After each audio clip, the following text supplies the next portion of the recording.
Okay guys, welcome back to yet another Play and Explain. We are back on Bodog this time.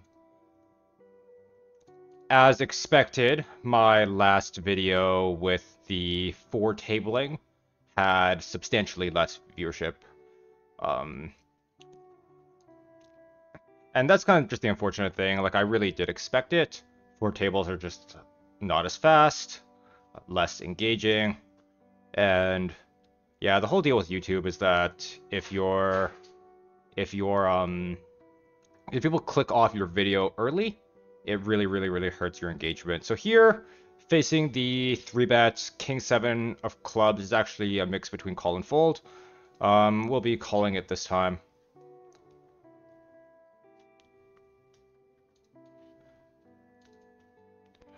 Facing the check with the King High nothing, I'm just gonna go ahead for a small bet, just trying to take it down. If it doesn't work, it doesn't work, but we're getting pretty good risk reward on this small bet. So really interesting, the 7 comes in, or sorry, the 7-8 comes in, now we have a gut shot. Going to try to go for another small bet, just to put hands like Ace King High in a tough spot, Ace Queen High in a tough spot. If we get called, truth be told, we'll probably have to fire a lot of rivers. And that's actually a spot where having a diamond doesn't matter as much, just because people aren't going to be check calling you down with a flush. Like, people are going to check raise the flush on the turn or check raise the flush draw on the flop, and so people aren't really going to check call you down with the flush. You're not worried about that, so having a diamond to triple barrel there is less relevant here. Just overbetting once we turn top pair. Top pair on this dry-ish board is basically just the nuts. Going to be putting in substantial amounts of money on brick rivers as well.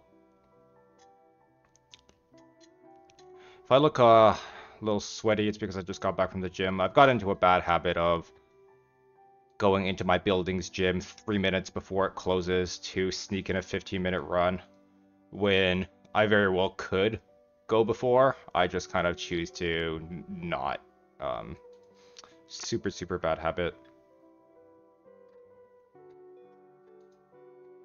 But yeah, it's Friday night, and the games are on the slow side. Believe it or not, Friday night is actually one of the worst nights for online poker.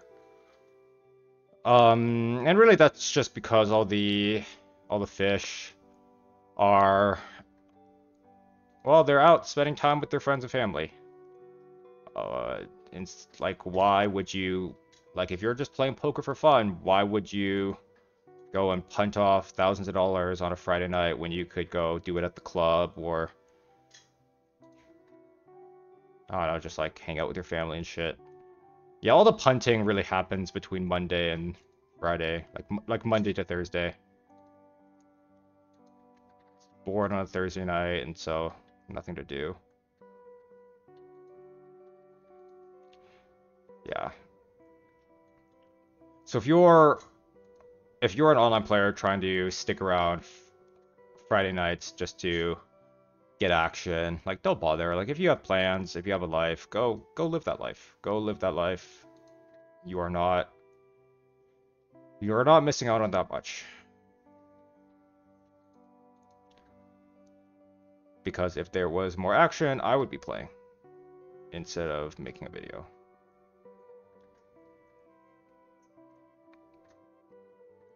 So here versus the raise and the call. Raising a bunch of calls. Yeah, just gonna go ahead and squeeze this. Something like this size should be fine. Really just trying to get folds from all these players. Trying to pick up the dead money. Calling here would actually be a big mistake. You don't want to take this hand 4 ways or however many ways.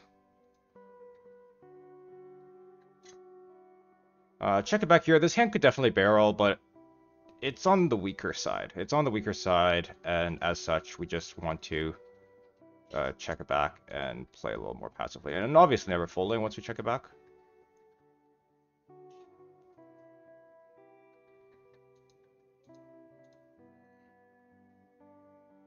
Interesting. So what I'm going to do here, I'm actually going to check with this low SPR. I know we have basically the nuts, but with this SPR, we can always get the money in on the river. So I'm not sad about just checking and letting him potentially bluff. And once it goes check check, we just shove and get value. Here just folding to the big bet. Like I know we have a gutter, but just yeah, just folding.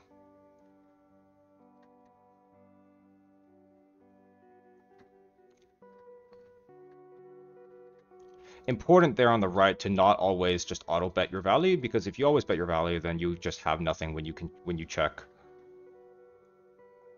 It's always nice to mix in some traps out of position. It's really hard to make a bad check when you're out of position. It's really, really hard to make a bad check. On this board, I believe on the queen 6-8, we actually do a lot of checking. These queen high boards with the middling cards, like the queen and the 8, are actually pretty bad for us as the out of position player. Just because opponent flops a lot of top pair, top kicker, a lot of sets. And once it goes check check, mostly betting this hand, but we actually get a really low number. So I'm going to go ahead and check again with the intention of check raising and just getting stacks in. Once again, here it comes back to having to check good hands out of position.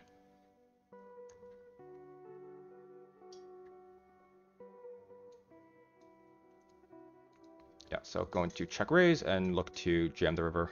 If he has an 8, so be it. We're just always losing to an 8. But we're trying to capture value from a queen or something like that.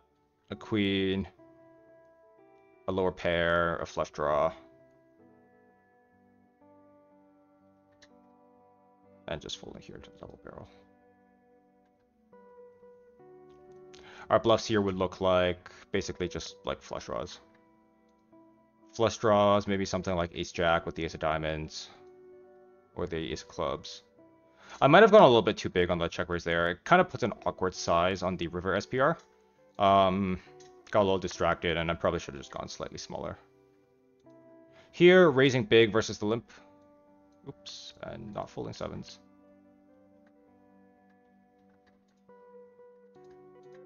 Just starting out with a bet here. So this guy, when he limp calls, should be very, very capped. He should almost never have a deuce. Almost never have a deuce, and just very, very, very capped. Like, he just has one pair at best, apart from, you know, occasionally having a boat. And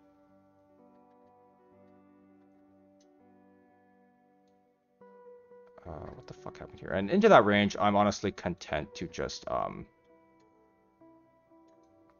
yeah, into that range, I'm content to just keep bluffing. Like, this is not GTO or theory approved or like whatever the fuck. It's basically me saying, hey, like, you've limp called pre-flop, you just don't have much, it's hard for you to have anything on this board, so I'm just gonna put you in a spot. Like, that's literally the logic. It's not theory based or whatever the fuck. People always say that I'm just like, oh, like, everything's GTO. It's like, no, man, like, like, I do shit that's non-GTO all the time. It's, you have to be very flexible in your thinking of, like, GTO and theory isn't always just doing exactly what the solver, like, does. I always like to make the analogy of rock, paper, scissors, where poker is just rock, paper, scissors on a high level. Like, if you know your opponent is playing rock, you play... Fuck, what beats rock? You play paper. You play paper. If you know your opponent's playing scissors, you play rock. And that's literally all this game is. And what theoretical study is supposed to help you do is supposed to help you determine when your opponent's playing rock, when your opponent's playing scissors. That's what theoretical study actually is. It's to help you identify those spots where your opponent's just going to be doing something out of line so you can counter them. Yeah, that's what it is. It's not like, oh, like, I have to be balanced in every spot.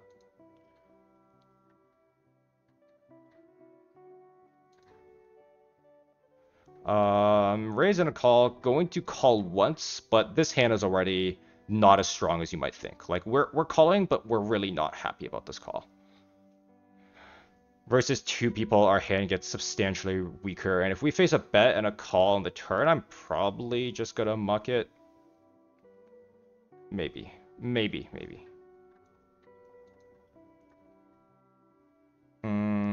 Okay, with this full, I will call one more time, but once again, very, very unhappy. Like, not excited to be calling this at all.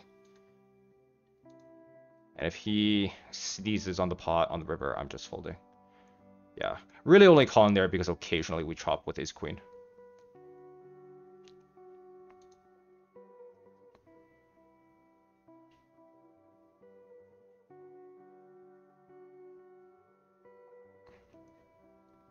Very unrelated, but if anyone has a good recommendation for a wireless headset, I would love to hear your suggestions.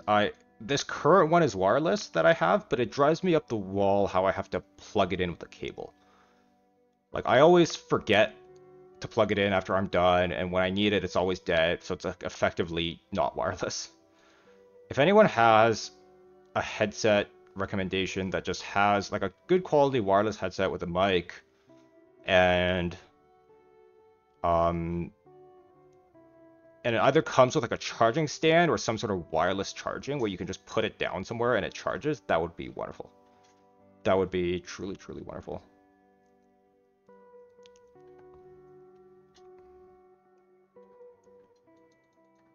Kings, happy to play. Unhappy to see folds. Yeah, I mean, I really wish 500 zone still ran. That would have been great content, but it's pretty much dead these days. Very rare that there's enough action to get the 6 max up. I probably won't be doing any more full ring content. Like I suspected, it's just there's just not enough interest. I do think it's very valuable, but I think just people just don't watch long enough, and it's very obvious when I look at the data. Just betting here because it's a wonderful board for our range. Because Big Blind cold called, he's probably just capped at stuff like 7s, 8s, 9s, 10s. So he's just gonna get out of the way a lot. And with this hand, just great board for us. We have a gut shot and an overcard. That's all the logic I need to continue barreling. And would be looking to fire the river as well. Queen 10 of clubs, very standard defend. Flopping flush draw, good start.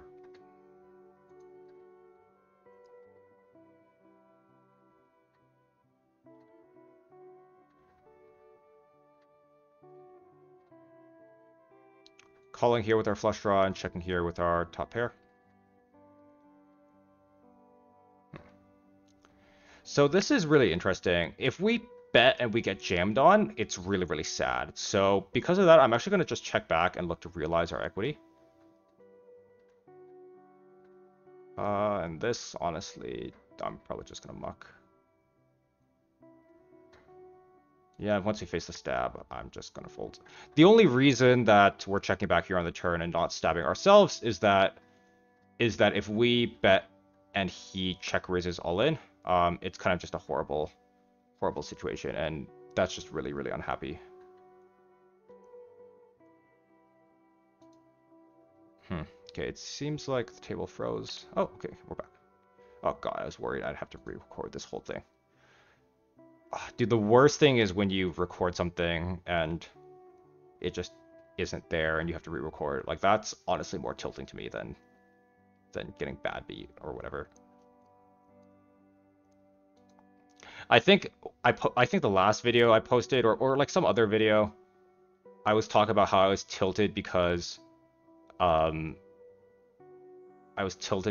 like video didn't record, and then a lot of people replied like, oh, yeah, you're making so many bad plays because you're tilted. It's like, no man, like can you not recognize that getting tilted over a video recording is not the same thing as getting tilted over the game?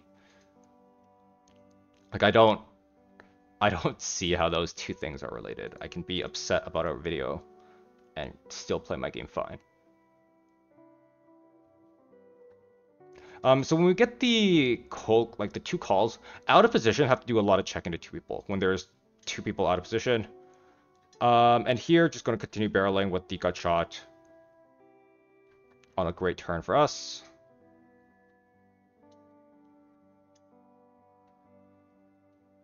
So when this guy goes limp and cold calls, I don't know what to make of this. But I'm just thinking there's like no good scenario here where, like, I'm probably just gonna put in a raise. I don't really know what to do here. It feels like calling is a bad option because there's just never a good turn. But raising feels marginal because it's very easy for one of these guys to have an orb pair. I don't know. I don't know what's right there. It just feels like calling is shit. And raising, we get some value, we deny some equity. It just can't be that bad. Honestly, in that spot, if you wanted to play your entire range as check, raise, or fold, I think that'd be perfectly fine. Just having no calling range and either raising a hand or folding a hand, I think would be totally fine. Like, you just don't want to be the guy who's calling out of position to two people. It's a really bad spot to be in.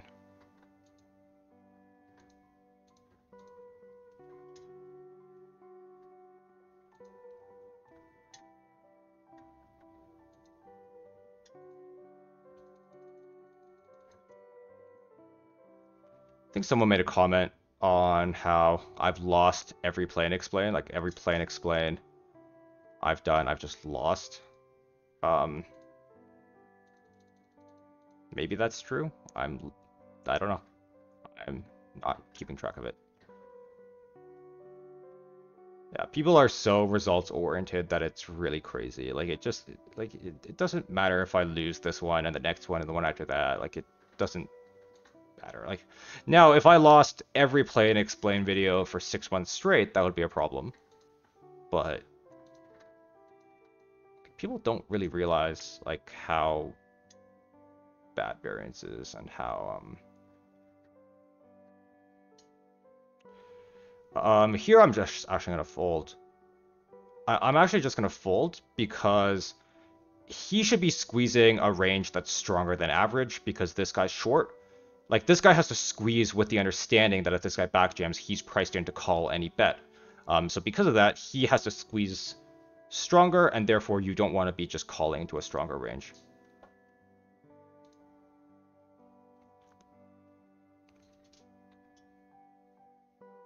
Yeah. Eights there is already a break even, an indifferent call, in theory. And so if somebody is going to be 3-betting even slightly tighter, slightly stronger, you just straight muck it and you're happy doing that. And that might seem incredible to some of you who are live players, but I don't know what to say. That's just how poker works, and if you don't believe me, that's fine. That is fine. Not sure what to make of this, but just calling. When you're the guy in the middle here, you actually have to play a lot of your range very defensively. So even with strong hands, you have to play as a just call. People talk about, oh, like if you like call, you let them realize their equity. But here's the kicker. If you raise, people are going to realize their equity anyways. If they have a high equity hand, they're just going to call and come along anyways. You're not denying any equity, really, because anybody who has a high equity hand is going to come along, and they're going to see the run out no matter what you do. How very short to make this. I'm gonna put in a very small bet. Hope to get called by a pair. I have no idea what the spot is doing here. Interesting. Okay, just gonna fold. Actually, I changed my mind. Yeah.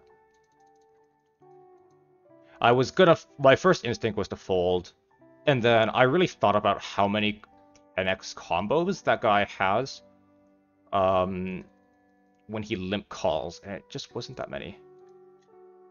Like how many combos of 10x does he limp call and then float the flop 3 ways? Like, it's not that much. Here we squeeze, this guy cold called, we bet, he raised, floating the flop with the backdoor royal draw.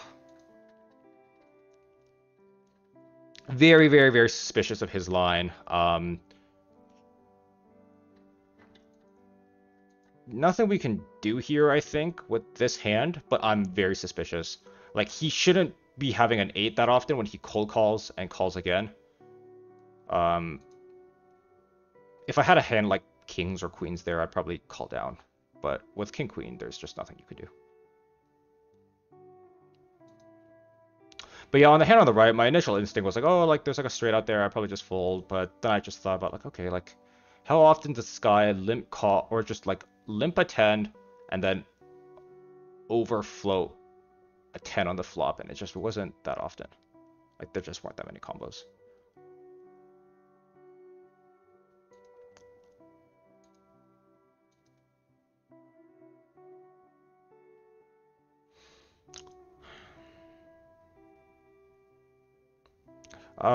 Facing a c-bet would be raising this hand most of the time, calling sometimes, but actually versus the overbet, just calling.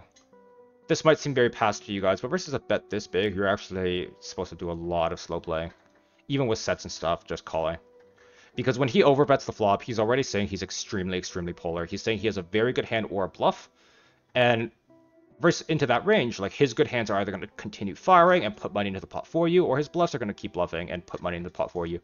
There's no sense doing any raising into a super polarized range because he either has you beat or he doesn't.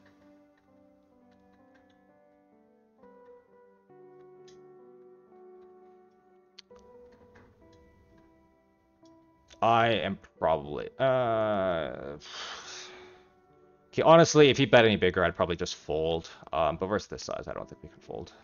I expect to lose here a lot, though. Very, very often. Oh, but not this time.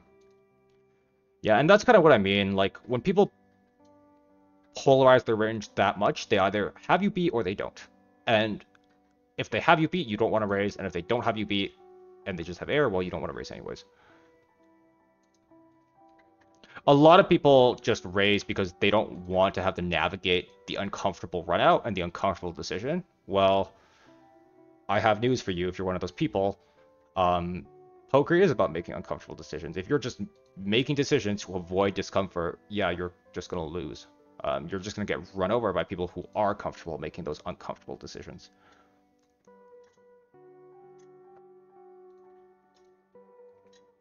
Yeah, see, isn't zone so much nicer? Like I can just autopilot, I can just play, I can just talk. Dude, with 4 tables of regular, I have to put so much thinking into actual gameplay. Like I can play 2 tables of zone pretty brain dead at this point, so I can put more brain power into commentating and just like saying funny stuff for you guys.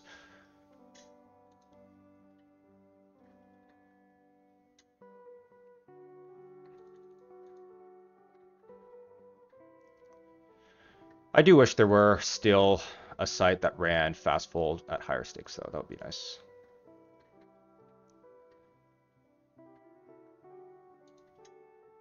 Just checking this one back.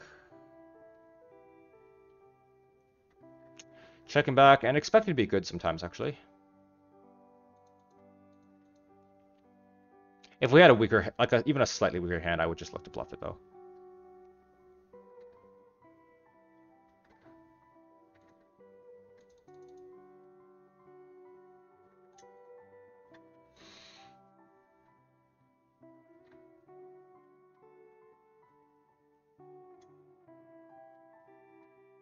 We'll be calling the 10s here versus a 4-bet and playing in position. Yeah.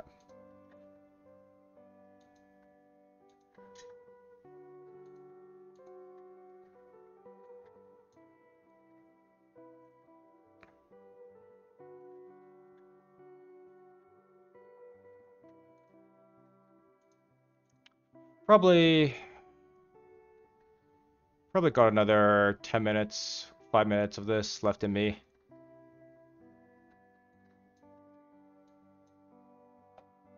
We'll see.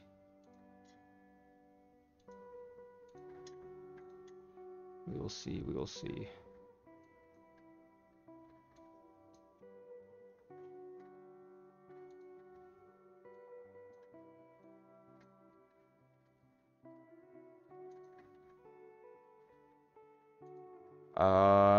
Queen 8 will be raising half the time.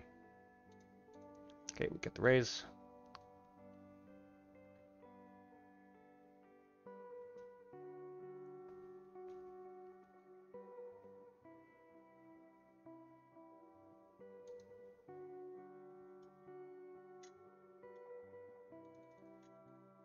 Just raising the threes here. We'll have to stack off this guy if this guy jams.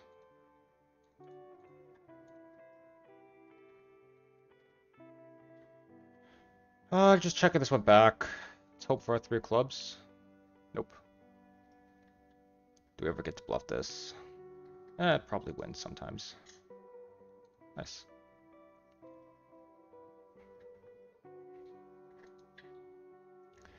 Yeah, if any of you are out there, like, tracking your results after... Like, okay, no. You should track your results, but if you, like, are fixated on whether you're up or down for each session, I would invite you to, like, re-examine that mentality, because gamblers and degens focus on whether they're up or down each session. If you're just focused on making good making good decisions and making good plays, it shouldn't matter whether you're up or down. Okay, I'm actually gonna check here. And check call. Yeah, I don't think we get a lot of value by betting, and checking lets him bluff sometimes with just like a random underpair or a random ace high. But obviously have to put it in. Regardless. But yeah, like I'm saying, if you're fixated on whether you're up or down for the session, I would really invite you to re-examine that, because that is like a gambler's mentality. If you're serious about your poker career and you want longevity in the game, you have to realize that poker is about making the decision. By the time, like, when you go all in and you put the money in the middle, what happens after that is completely irrelevant. You've already made the decision. If you win or lose, like, that literally doesn't matter. Now, if you're losing over the course of, say, 6 months or over, yes, like, you should probably, you know, examine that. But you should be aiming to get better whether you're winning or losing. And that's much harder to do than it is to say. It's much easier said than done. Because, yeah, even I find myself just kind of not studying during periods where I'm winning.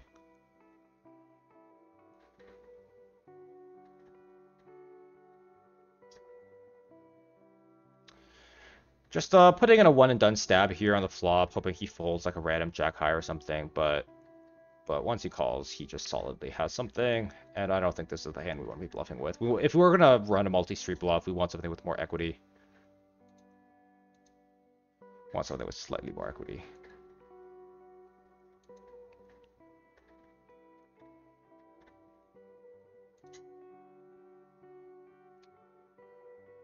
Okay, what's our time like? Okay, we're coming up in 30 minutes, so I'll play for another orbit or two and then call it.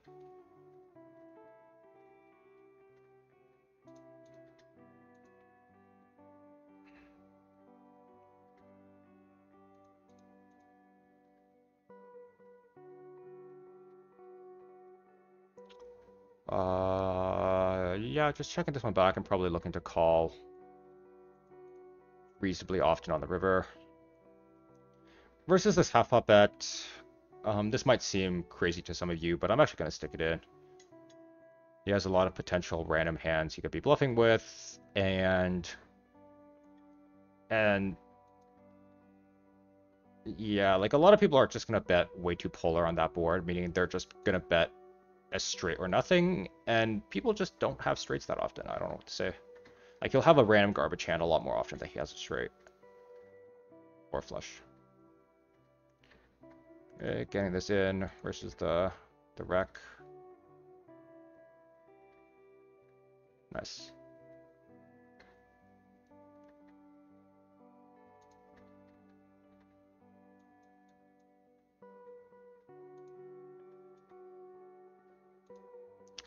Yeah.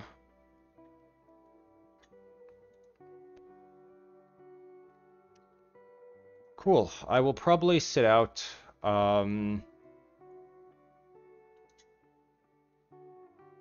Please like and subscribe. It helps the channel.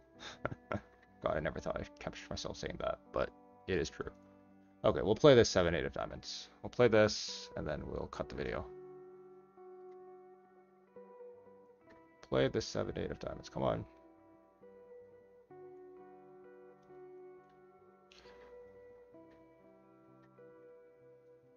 Okay, not versus the bet and the call. Versus just the bet, we can 3-bet, but when this guy calls, we want to squeeze slightly stronger. So yeah, thanks for tuning in, and I will see you guys next week.